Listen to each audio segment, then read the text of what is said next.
Ask most people to name a royal residence, and the answers come quickly. Buckingham Palace, Windsor Castle, perhaps Kensington Palace if they're following the headlines. Maybe Balmoral or Sandringham for the more informed. 5 or 6 names: majestic, historic, and visible, at least from the gates. These are the public faces of the British monarchy, embedded in the national psyche, seen on souvenirs, films, and postcards. But behind this curated portfolio lies a vast shadow empire of royal properties.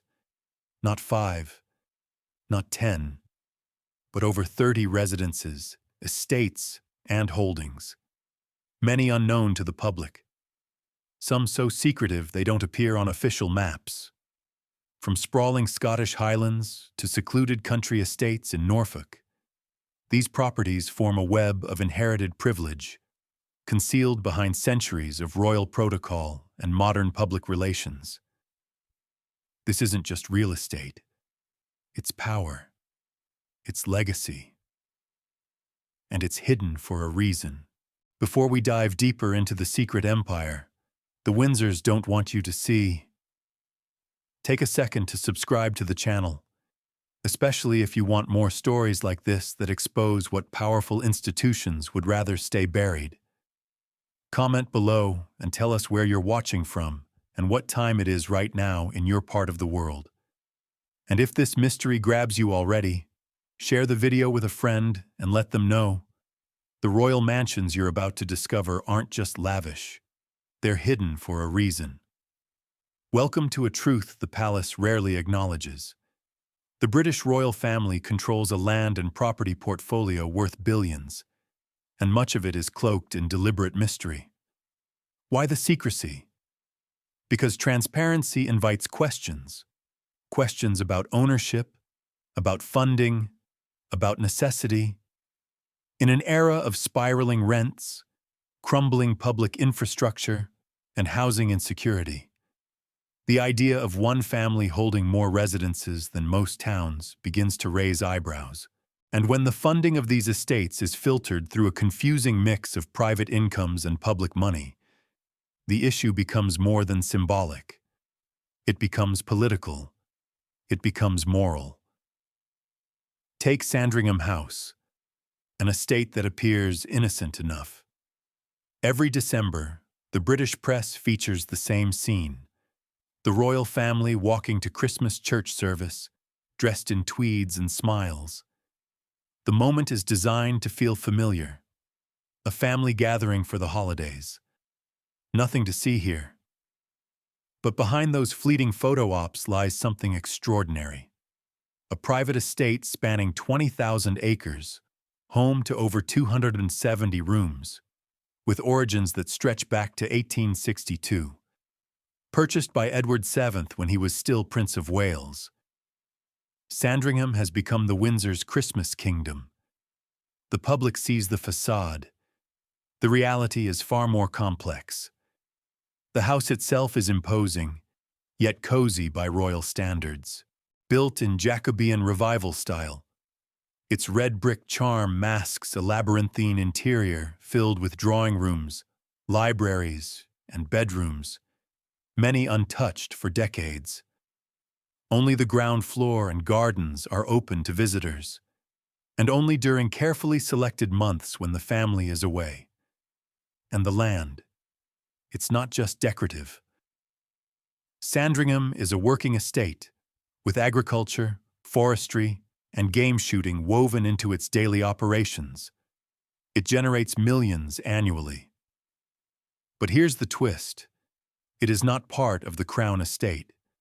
It is privately owned by the monarch. That status shields it from the same financial disclosures required of publicly funded royal properties.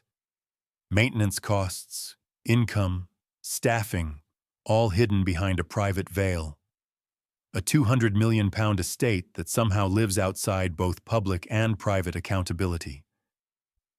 The funding trail behind Sandringham is murky at best. Officially, it is maintained through the Duchy of Lancaster, a private fund technically separate from the state, but historically amassed through royal privilege.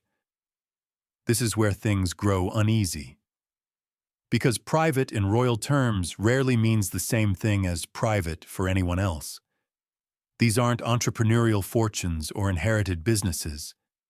These are holdings that exist because of inherited titles, acquired through centuries of conquest, marriage, and political dominance, and the lines between public and private remain intentionally blurred. At Sandringham, those blurred lines manifest in quiet ways: renovations that never appear in public ledgers, security operations covered by untraceable budgets, and inheritance arrangements that circumvent standard tax laws entirely. Consider what happens when monarchs die.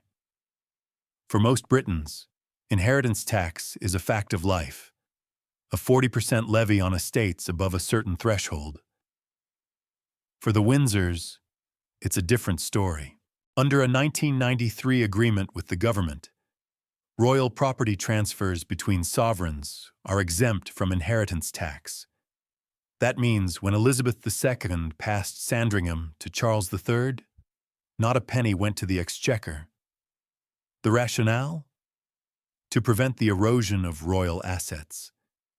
But critics argue this is precisely the problem. The monarchy isn't just preserving history. It's preserving privilege on a scale that defies modern norms. There's also the matter of access. Why is so little of Sandringham open to the public? Security is the official excuse. And yes, it's reasonable that the monarch needs private space. But other historic estates, from Chatsworth to Blenheim, manage to open their halls and gardens more generously, even while being privately owned. The truth is, opening Sandringham fully would shatter the narrative.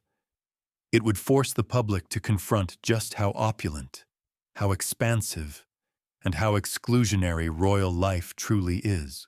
You can't sustain the illusion of a relatable monarchy when visitors are walking through 270 rooms, most furnished with rare antiques, fine art, and generations of wealth untouched by austerity. Sandringham also holds symbolic weight. It is where Queen Elizabeth spent her final Christmases, where generations of royals have gathered away from prying eyes, where Charles now steps into tradition not just as king, but as landlord. But this inheritance isn't just personal, it's institutional. It's a handoff of power, wealth, and image management. The estate isn't used 12 months of the year, yet it is staffed, guarded, and groomed continuously. Who pays for that? The duchy? The public purse? Both?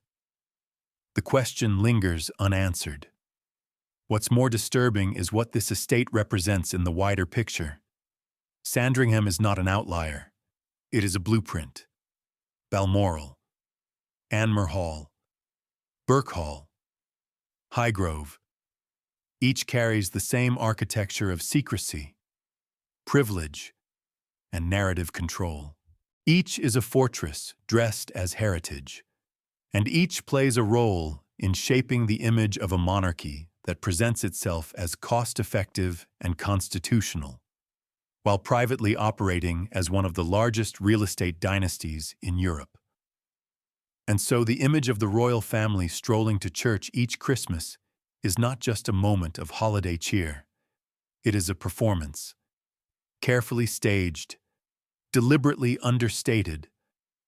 A monarch flanked by family, waving to the cameras, while behind them stretches an empire of lawns, halls, lodges, and staff, all just out of frame. That distance between image and reality is not accidental. It is strategic. Sandringham is not just a house. It is the stage on which the monarchy's most powerful illusion plays out. The illusion that royalty is just tradition, that privilege is just pageantry. In truth, it is wealth protected by silence. Property maintained by mechanisms no ordinary citizen can access. A palace that reveals everything the monarchy wants us to see and hides everything it can't afford to explain. If Sandringham is the Windsor family's winter retreat, then Balmoral Castle is their summer fortress, immense, imposing, and almost entirely invisible to the British public. Set deep in the Scottish Highlands, Balmoral is more than a private residence. It is a kingdom within a kingdom, an expanse of over 50,000 acres, roughly 78 square miles, which makes it larger than many entire British cities, a place where the royal family retreats from the spotlight and where scrutiny is unwelcome. To outsiders, it's a fairy tale estate wrapped in mist and granite. To insiders, it's sacred ground. And to critics, it's a billion-pound anachronism protected by tradition, distance, and deliberate opacity. Purchased in 1852 by Queen Victoria and Prince Albert, Balmoral was not merely a vacation spot, it was a statement. Victoria fell in love with the Scottish Highlands during a tour in 1848, enchanted by its raw landscapes and romantic air of wild nobility. But what started as admiration quickly became appropriation. The couple didn't just settle in Scotland, they constructed an identity. The existing castle was torn down, and a new one built in the Scottish baronial style, complete with turrets, towers, and tartan interiors. It was theatrical, deliberate, and politically useful. At a time when Scotland's national identity was rising in distinct contrast to English dominance, Victoria's embrace of Scottishness helped fold the narrative of union into the royal image. That strategy continues to this day. Balmoral isn't just a place for the monarch to rest. It is a living symbol of unity. Every time the royal family summers there, they signal that the crown still reigns over all corners of the United Kingdom. But beneath that symbolism is something far more complicated. Balmoral is a privately owned estate, technically acquired with Victoria's personal funds, and therefore passed down outside the Crown estate. That ownership distinction keeps its finances secret. And yet, like Sandringham, Balmoral receives the full suite of royal security, infrastructure, and taxpayer-funded support during royal residencies. The maintenance of such a massive estate isn't incidental. It is constant and costly, year-round.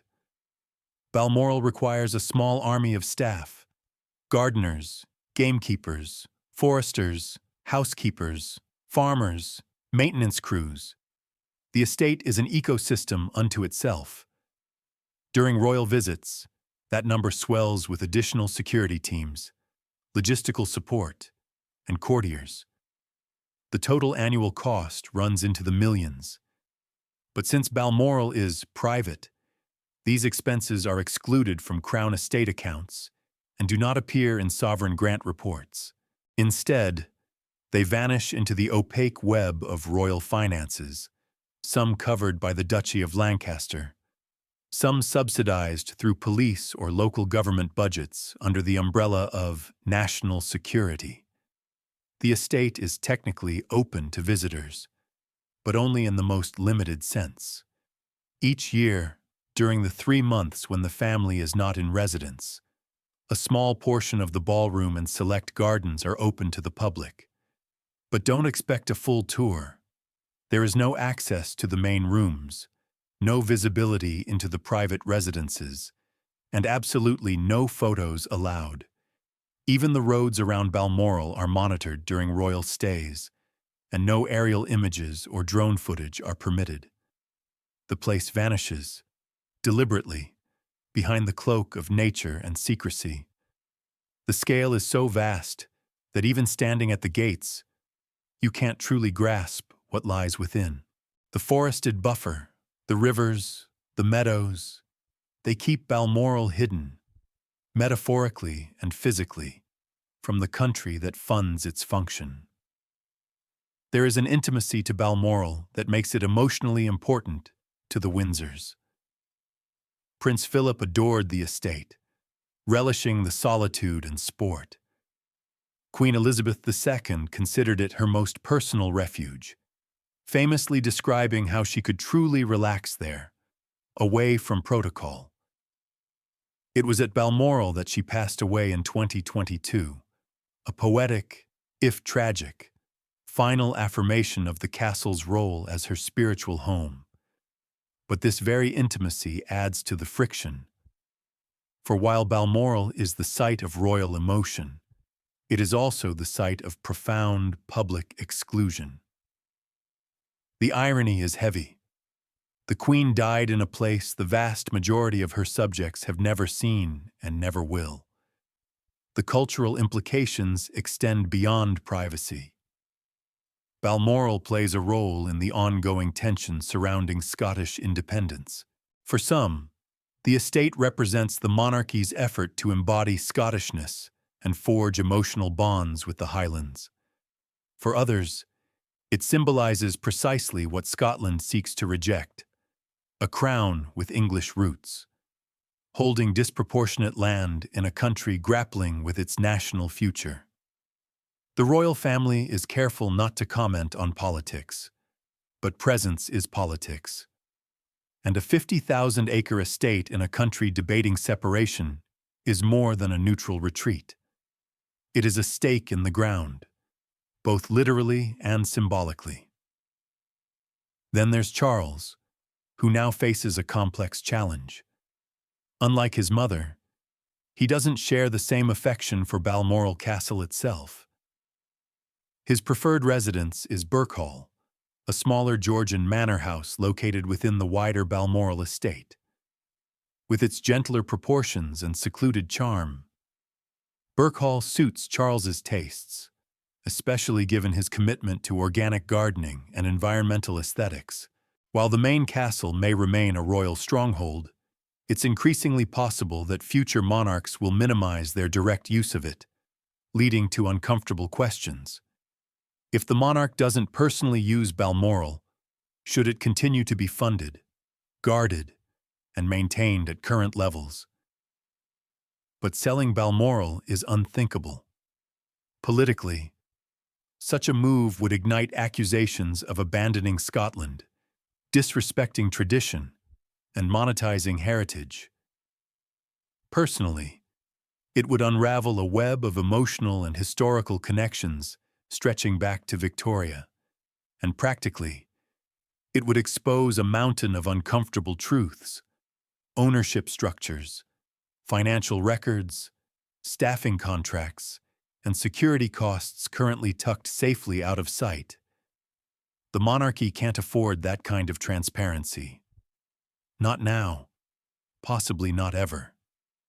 Balmoral is a fortress in more ways than one. It protects the royal family from the press, from the public, and from accountability.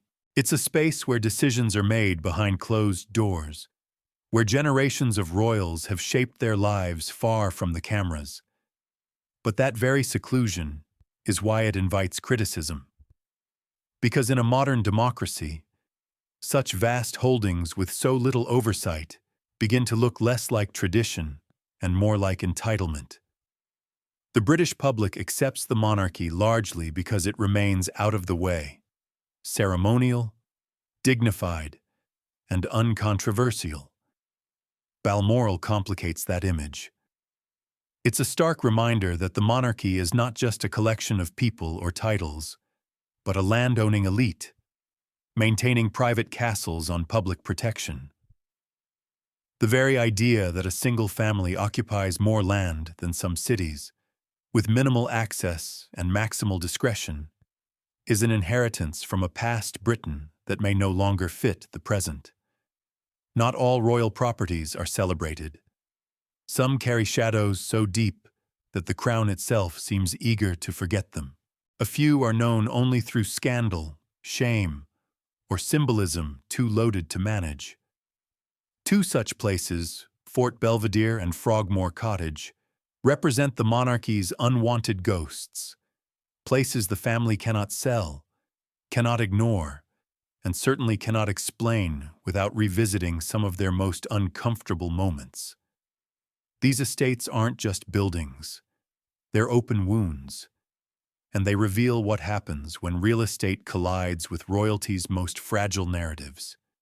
Hidden in the woods of Windsor Great Park, Fort Belvedere looks like a romantic folly, a Gothic revival fantasy of crenellated towers and triangular windows, built in the 1750s. But its quaint exterior masks a defining royal catastrophe. This was the site of the abdication of Edward VIII, the moment a king chose love over duty, walking away from the crown to marry the twice-divorced American, Wallis Simpson. On December 10, 1936, inside Fort Belvedere's modest drawing room, Edward signed away the monarchy's future, setting in motion a crisis that still reverberates through the royal family's decisions today. After Edward left, Fort Belvedere became a place of silence. It sat vacant for nearly 2 decades, unwelcome even in conversation. The idea of a royal returning to live in the building where the throne was abandoned was unthinkable. It wasn't just a house. It was a symbol of disobedience. By 1955, the estate had been quietly leased to a wealthy Canadian family, the Westons. The details of that lease, like so many royal property agreements, remain confidential. What is known is that Fort Belvedere sits on Crown estate land, meaning it technically belongs to the nation, but has been used privately for generations, without public access, without transparency, and without clear justification. It's been rumored that William and Kate considered Fort Belvedere when choosing a country home. The location was ideal, close to London, secluded, secure. But the ghosts were too loud. Living in the house that once hosted the monarchy's greatest constitutional surrender would be a public relations nightmare. So they chose Adelaide Cottage instead, more modest, more neutral. Fort Belvedere remains quietly occupied by its current tenants, locked behind trees and guarded gates, its scandalous past embalmed in royal silence. Then there's Frogmore Cottage, another property on the Windsor estate, built in 1801. If Fort Belvedere is a historical embarrassment, Frogmore is a modern PR disaster. Its infamy began in 2019 when Prince Harry and Meghan Markle moved in, after a taxpayer-funded renovation that cost approximately $2.4 million. The cottage had been divided into 5 staff apartments and needed complete modernization: plumbing, wiring, heating, roofing. But almost immediately after settling in, the couple announced they were stepping back from royal duties and moving to North America. Within months, Frogmore Cottage stood empty, and the public backlash was ferocious. Critics asked the obvious: why had taxpayers footed the bill for a home that was barely used? Why was a couple who had just left their royal roles allowed to retain the property as a UK base? The storm grew so loud that Harry agreed to repay the renovation costs, but only the construction, not the furnishings, the security, or the ongoing maintenance. Once again, the accounting was vague. The palace insisted they were paying rent. But how much? To whom? Under what terms? Nobody could say for sure. All that was certain was that Frogmore had become a symbol, not of modern royal progress, but of tone-deaf entitlement. Frogmore's legacy continued to darken. After Harry and Meghan's departure, Princess Eugenie moved in briefly, though the arrangement was never formally explained. By 2023, King Charles had reportedly asked Harry and Meghan to vacate entirely. Who lives there now is unclear. The palace won't say. There are no press photos, no public listings, no transparency. A property owned by the Crown Estate, funded by public money, sits in a state of limbo, occupied, renovated, but sealed off from view, like a page in the royal story that someone tried to rip out. What these two properties share, beyond scandal, is their reflection of a core royal paradox. The monarchy depends on continuity, on the idea that the crown is stable, inevitable, and above drama. But its homes tell a different story. Fort Belvedere reminds us that even kings can falter. Frogmore Cottage shows how quickly goodwill can sour when transparency fails, and in both cases, the solution has been silence. Bury the locations in confidentiality, scrub them from the public narrative, lease them out quietly, and never allow the cameras in. But erasure doesn't work like it used to. In the era of internet archives, royal documentaries, and investigative journalists, hiding properties behind hedges and NDAs no longer keeps them forgotten. If anything, the silence invites scrutiny. Every sealed door becomes a question. Every evasive answer fuels curiosity. The public understands that these buildings exist. What they want to know is why they remain so secret, and who is truly paying to keep them that way. And therein lies the monarchy's deeper fear. Because once people ask about Frogmore or Fort Belvedere, they begin asking about Sandringham, Balmoral, Anmer Hall, and the rest. Each story, examined individually, can be explained away. Family history, personal retreat, national tradition. But together, they form a pattern, a network of privilege operating in shadows.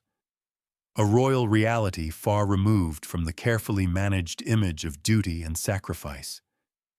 The truth is, some of these properties would never survive public scrutiny, not because of what they contain, but because of what they represent. A monarchy that insists it has modernized while living inside the architecture of the past. A family that tells stories of service from within estates protected by law, legacy, and locked gates. Frogmore and Fort Belvedere are not mistakes. They are symptoms. Evidence that the monarchy still doesn't know how to reckon with its own contradictions. And as public patience wears thinner, as the housing crisis deepens, as the cost of living bites harder, the tolerance for those contradictions diminishes. The royal family may hope that these walls can keep the questions out. But history suggests otherwise. The walls remember everything. And eventually, the public does too. The modern monarchy insists it's changing, smaller, leaner, more in touch. But the homes of its younger generation tell a different story. Though the royal family presents itself as more relatable, especially through the carefully crafted images of Prince William and Princess Catherine, their lifestyle remains firmly rooted in aristocratic tradition. This contradiction is clearest when you examine their properties, especially Anmer Hall, a sprawling 10-bedroom Georgian mansion tucked discreetly on the Sandringham estate. Gifted to them by Queen Elizabeth II after their 2011 wedding. On the surface, it's a family home. In practice, it's a country manor with an invisible moat built of wealth, status, and secrecy.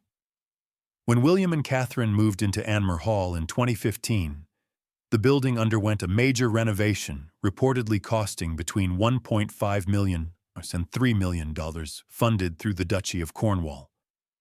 That's not taxpayer money in the usual sense. But neither is it purely private wealth. The duchy is a vast portfolio of land and assets created to generate income for the heir to the throne. It exists solely because of royal status. Yet it is shielded from the same taxes and transparency obligations required of normal commercial operations. This is where the distinction between public and private begins to blur into irrelevance. William received this home as a private benefit, funded by an institution that is anything but. Public access to Anmer Hall is non-existent. Not a single official tour. Not even a sanctioned interior photo. The press remains at a strict distance. The justification is children's privacy. Reasonable enough. Yet behind that argument lies an uncomfortable reality. Anmer Hall is 10 bedrooms, maintained year-round, with full-time staff, yet used part-time. Security is constant, costs are ongoing, and because of its classification as a duchy-funded property, the public has no way of knowing how much of it they're quietly subsidizing. What appears to be a family home is, in truth, an aristocratic enclave operating under modern PR. Contrast this with Charles's estate at Highgrove, acquired in 1980 through the Duchy of Cornwall for a then reasonable $750,000. Charles transformed the surrounding grounds into a flagship of his environmental vision, designing the gardens with organic principles long before they were fashionable. Over the decades, the estate has grown in both reputation and value, now worth over $5 million, not counting the cultural cachet it holds. In contrast to Anmer Hall's near-total invisibility, Highgrove Gardens are partially open to the public, for a price, and only during specific months. Visitors must book well in advance, and access is tightly controlled. You see the wildflower meadows, the architectural planting schemes, but you never set foot inside the house. This curated visibility is not accidental. It's strategic. It lets Charles appear open without actually being transparent. The gardens are meant to impress, and they do, but they also serve as a buffer, a way to suggest generosity while guarding the real sanctuary. Highgrove is a palace masquerading as a countryside retreat, staffed, maintained, secured, but never scrutinized. The estate's expenses are buried within duchy reports that summarize income but never break down specific costs. Charles speaks often of the environment, of duty, of service. But the private splendor of Highgrove remains protected from the very scrutiny he urges others to face. Now that Charles is king, Highgrove technically belongs to William, who now holds the Duchy of Cornwall. But Charles has chosen to retain use of it. This raises a legal and ethical gray area. If the duchy exists to serve the Prince of Wales, and Charles is no longer the prince, then by what mechanism does he continue to use duchy property? Presumably, some kind of internal rental or lease arrangement exists, but the public has never seen it. There are no official statements, no terms disclosed. A multi-million-pound estate effectively remains in the hands of someone no longer entitled to it, under circumstances only insiders understand. This is how royal privilege works, not through grand pronouncements, but through quiet handshakes behind palace walls. Elsewhere in Scotland, Charles and Queen Camilla retreat to Birkhall, another estate that the public rarely hears about. Located just 15 miles from Balmoral, Birkhall was purchased by the Queen Mother in the 1930s and passed to Charles upon her death. Though not as large or architecturally grand as Balmoral, Birkhall offers something more important: emotional seclusion. This is the house where Charles and Camilla honeymooned in 2005, where they escape the burdens of public life, where no official functions take place. It has become their true refuge. Yet the property's boundaries are vague. The land surrounding it is extensive, likely several thousand acres, but the precise ownership remains unpublished. There are virtually no interior photographs of Birkhall. Only a few carefully staged portraits have ever been released. For a residence in use by the king and queen, the level of secrecy is exceptional. No journalists, no documentaries, no visitor access, and no cost breakdowns. Who pays for upkeep? How many staff work there? What does its security cost the public? None of this is answered. The message is implicit. The monarch's personal life is not for public examination. But in a democracy, such absolute separation becomes harder to justify, especially when the lifestyle is preserved through ancient wealth that originated in conquest, colonialism, and tax-free inheritance. These three estates, Anmer Hall, Highgrove, and Birk Hall, are more than homes. They are symbols of the monarchy's evolving identity, or more accurately, its refusal to evolve. Each is wrapped in a narrative of privacy and purpose. Anmer protects royal children. Highgrove models sustainable living. Birk Hall shields the king from the world. But beneath these narratives lies a continuity of unexamined privilege. The palaces shrink in size, but not in meaning. The press photos change, but the leases remain untouched. And the secrecy? That remains the monarchy's most enduring architecture. The challenge for William is acute. He has built his public image around the idea of accessibility. He films videos in hoodies. He visits food banks. He speaks about mental health and inequality. But as Prince of Wales, he now draws $23 million annually from the Duchy of Cornwall.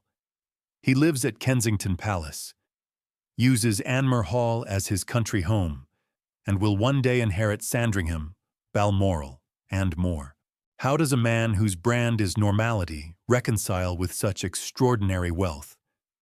How does a future king claim empathy for the housing crisis while holding deeds to castles? For now, the answer is silence. William rarely addresses property directly. Instead, he focuses on causes, on family, on service. But the reckoning will come. Every generation has its turning point, and when the conversation finally shifts to the Crown's real estate empire, these homes will no longer be private havens. They will become case studies in a system that claims relevance while living like relics. A system that promises change but builds its future in houses that history never sees. Beyond the grand palaces and discreet retreats of the senior royals lies a network of lesser-known residences, hidden not by accident, but by careful design. These are the homes of the so-called minor royals, siblings, cousins, extended family members whose royal duties are minimal or non-existent, yet whose homes are anything but modest. As the British public faces the worst housing crisis in a generation, these estates, often Crown-owned, privately leased, and deeply subsidized, raise one unavoidable question. Why does one family need so many properties? Start with Prince Edward, the king's youngest brother. He lives at Bagshot Park, a 57-room mansion in Surrey, set on 51 acres of manicured grounds. The house was built in 1879 and substantially rebuilt after a fire in 1913. It was originally over 100 rooms. Many have since been converted to offices. In 1999, Edward signed a 150-year lease for $5 million, a remarkable deal on paper, less than $1,000 per week for a historic estate. But where did that money come from? Was it personal wealth? Support from the Queen? A duchy arrangement? We don't know. The lease terms, like so many royal property agreements, are confidential. The public owns the land. The public doesn't get to know how it's used. The Crown Estate, technically a public entity, maintains the structure. Edward covers interior upkeep and utilities. But what does that split look like in real terms? Heating a 57-room house, staffing it, securing it. We don't see those costs in any line item of the sovereign grant. When challenged, the palace reminds us that Edward performs royal duties, yet his schedule is light compared to his sister, Princess Anne, who lives very differently. Anne, often hailed as the monarchy's hardest-working member, lives on Gatcombe Park, a 730-acre working farm in Gloucestershire. Purchased in 1976 as a wedding gift from the Queen, the estate cost $750,000, funded through the Duchy of Lancaster, which, like the Duchy of Cornwall, is presented as private income but exists solely because of hereditary position. Today, Gatcombe is worth over $7 million, and Anne has lived there quietly for nearly 5 decades. The house itself is large, about 12 bedrooms, but modest by royal standards. The real asset is the land, arable fields, livestock pastures, and equestrian facilities. Anne runs it as a functioning business, not just a family home. This distinction matters. Unlike Edward or Andrew, Anne doesn't shroud her estate in mystery. She has built her public identity around diligence and discipline. But even so, Gatcombe was acquired tax-free, and its vast appreciation in value has not triggered inheritance tax or capital gains. These are benefits that no ordinary farmer could access. Anne's example shows that it's possible to live royally without excess, but it also proves that even the most responsible royal benefits from a system designed to preserve wealth across generations without scrutiny. And then, there is Prince Andrew, whose residence at Royal Lodge has become one of the monarchy's most indefensible arrangements. A 30-room mansion located in Windsor Great Park. Royal Lodge was leased to Andrew in 2003 for a staggering bargain, $250 per week, on a 75-year agreement. That's less than the cost of a 1-bedroom flat in central London. As part of the deal, Andrew agreed to cover all renovations and upkeep. The house needed work, but where he found the money is still unclear. Estimates suggest he spent $7.5 million on renovations. Andrew has never earned that kind of money. Royal stipends don't account for it. His business deals were opaque at best. Some suggest the Queen helped quietly. Others point to questionable overseas connections. No clear answers exist. The real scandal isn't just the lease. It's the refusal to let go. After his catastrophic BBC interview, his links to Jeffrey Epstein, and a multi-million-pound settlement with Virginia Giuffre, Andrew was stripped of his duties and titles. He is, in practice, a private citizen, yet he refuses to vacate Royal Lodge. King Charles reportedly offered him Frogmore Cottage, a much smaller residence, but Andrew declined. Legally, he may be protected, but morally, the situation is toxic. A disgraced royal occupying a 30-room palace on public land, funded through undisclosed channels, refusing to move. It's not just tone-deaf, it's indefensible. And while these individual stories are troubling, it's their collective effect that exposes the monarchy's most damaging secret: the scale. The British royal family occupies or controls over 30 properties across the UK. When viewed in isolation, each estate can be explained: history, duty, privacy. But seen together, they form a real estate empire that would embarrass any private citizen. Most of these estates are rarely used. Many are subsidized through mechanisms the public cannot audit. The true cost, including staffing, maintenance, and security, is unknown, likely hundreds of millions annually. That's not tradition. That's an empire hiding behind nostalgia. Security costs, in particular, are buried deep. They are classified under national security, meaning they don't appear in the sovereign grant or public budgets. Estimates suggest royal security may cost between 100–200 million annually, spread across police forces, intelligence agencies, and private contractors. Every estate adds to this burden. Sandringham at Christmas, Balmoral in the summer, Anmer Hall, Highgrove, Burke Hall, Gatcombe, Bagshot, Royal Lodge. Each requires constant protection, even when unoccupied. Yet the public has no say in whether these costs are reasonable, necessary, or sustainable. Then there's inheritance. Ordinary Britons pay 40% inheritance tax on estates over $325,000. Royals don't. Under a 1993 agreement, monarch-to-monarch transfers are exempt, and private royal properties like Sandringham and Balmoral are included. Charles inherited both from Elizabeth tax-free. William will inherit them from Charles the same way. That's hundreds of millions in untaxed wealth, passed on behind closed doors, generation after generation. These are not ceremonial buildings. They are private homes with public protection and private profit. All of this unfolds against a backdrop of national housing crisis. Home ownership is slipping beyond the reach of young Britons. Rent eats half their income. Social housing lists stretch into the years.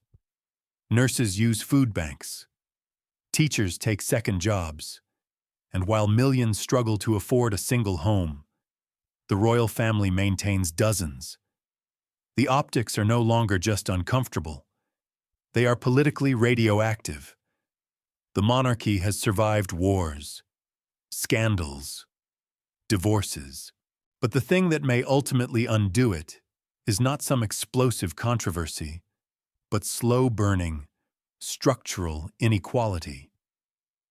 King Charles promised a slimmed-down monarchy, but so far, the property portfolio remains intact. The secrecy has only grown, because to shrink the monarchy would require doing the unthinkable, giving up houses, publishing costs, allowing full transparency. And with transparency comes accountability. With accountability comes pressure, and with pressure comes change.